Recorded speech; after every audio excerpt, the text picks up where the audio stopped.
হযরত আব্দুল্লাহ ইবনে মাসউদ রাদিয়াল্লাহু তাআলা আনহু বর্ণনা করেন, রাসূলুল্লাহ সাল্লাল্লাহু আলাইহি ওয়াসাল্লাম বলেছেন, যে ব্যক্তি পবিত্র কুরআনের একটি অক্ষর পাঠ করবে, সে এক অক্ষরের পরিবর্তে একটি নেকি এবং একটি নেকির সওয়াবে 10টি নেকি পাবে। সুবহানাল্লাহ। আলিফ লাম মিম কে আমি একটি অক্ষর বলি না। আলিফ একটি অক্ষর, লাম একটি অক্ষর, মিম একটি অক্ষর। এখানে 3টি অক্ষর আছে। এর বিনিময়ে সে 30টি নেকি পাবে। কতটি নেকি? 30টি নেকি পাবে। সুবহানাল্লাহ।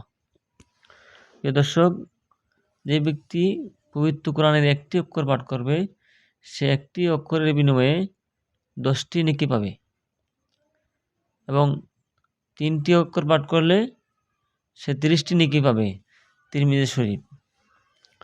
উল্লেখিত হাদিসে একটি নেকির সওয়াবে 10টি নেকি পাবে। এর অর্থ এই যে প্রতি নেকির বিনিময়ে আল্লাহ রাব্বুল আলামিনের পক্ষ থেকে 10টি নেকির ওয়াদা রয়েছে। সুবহানাল্লাহ। যাহা সর্বনিম্ন পরিমাণ। যেমন আল্লাহ তাআলা বলেন, যে ব্যক্তি একটি নেকির কাজ করবে সে তার 10 গুণ নেকি পাবে। সুবহানাল্লাহ। সূরা আনাম আয়াত 160।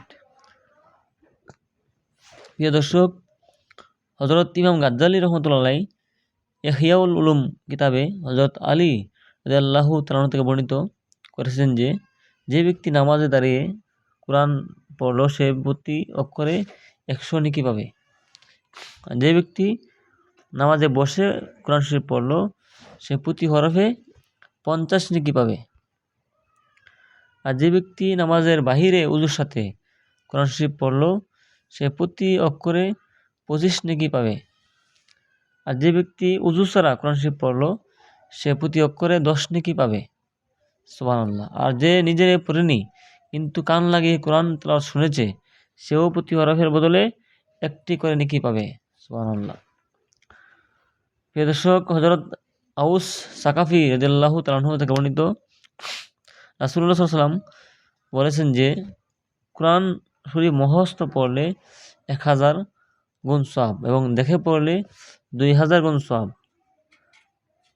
সুবহানাল্লাহ। বাইহাকি। উক্ত হাদিসে বর্ণিত সওয়াব তেলাওয়াতকারীর অবস্থার উপর নির্ভর করে। কোরআন দেখা, কোরআন হাতে স্পর্শ করা, খুশু মনোযোগ দিয়ে অর্থ নিয়ে চিন্তা ফিকির করা ইত্যাদির উপর নির্ভর করে। অন্য রিওয়ায়াত আছে মুখস্থ পড়াকে উত্তম বলা হয়েছে। অর্থাৎ মুখস্থ পড়লে যদি মনোযোগ, চিন্তা ফিকির বেশি হয় তার জন্য মুখস্থ পড়াই উত্তম। সর্বশেষ কথা হলো, আল্লাহ তাআলা যাকে ইচ্ছা করেন তাকে অগণিত সওয়াব দান করেন। যেমন পবিত্র কোরআনে আল্লাহ রাব্বুল আলামিন বলেছেন, আল্লাহ তাআলা যাকে ইচ্ছা করেন বহুগুণ বাড়িয়ে দেন। সূরা বাকারা আয়াত নং 261। প্রিয় দর্শক, আমরা আজকে বুঝলাম যে কোরআন শরীফ তেলাওয়াত করার কি ফায়দা এবং কি সওয়াব। যেন আমরা প্রতিদিন সকাল বিকাল আল্লাহ রাব্বুল আলামিনের এই পবিত্র কোরআন শরীফ তেলাওয়াত করব, যার বিনিময়ে প্রতি অক্ষরে আমরা কি করব? 10 নেকি করে পাবো উযু ছাড়া পড়লে। আর উযু করে পড়লে পাবো 25 নেকি। আর নামাজের ভিতরে যদি আমরা কোরআন শরীফ তেলাওয়াত করি তাহলে আল্লাহ রাব্বুল আলামিন প্রতি হরফে 1000 নেকি দিবেন। এজন্য আমার এত বড় বিশাল একটি সওয়াবের কাজ আমরা প্রতিদিন যাতে করতে পারি, আল্লাহ রাব্বুল আলামিন আমাদের সবাইকে এই আল্লাহর পবিত্র কালাম তেলাওয়াত করার তৌফিক দান করুক। আমিন। আসসালামু আলাইকুম ওয়া রাহমাতুল্লাহি ওয়া বারাকাতুহু। প্রিয় দর্শক, এই ভিডিওটা শেয়ার করে দিবেন, তাহলে অন্য মুসলমান কাছে যাবে, তারাও এই আমলটা শুনতে পারবে। তার বিনিময়ে আপনিও সওয়াব পাবেন, আমিও সওয়াব পাবো ইনশাআল্লাহ।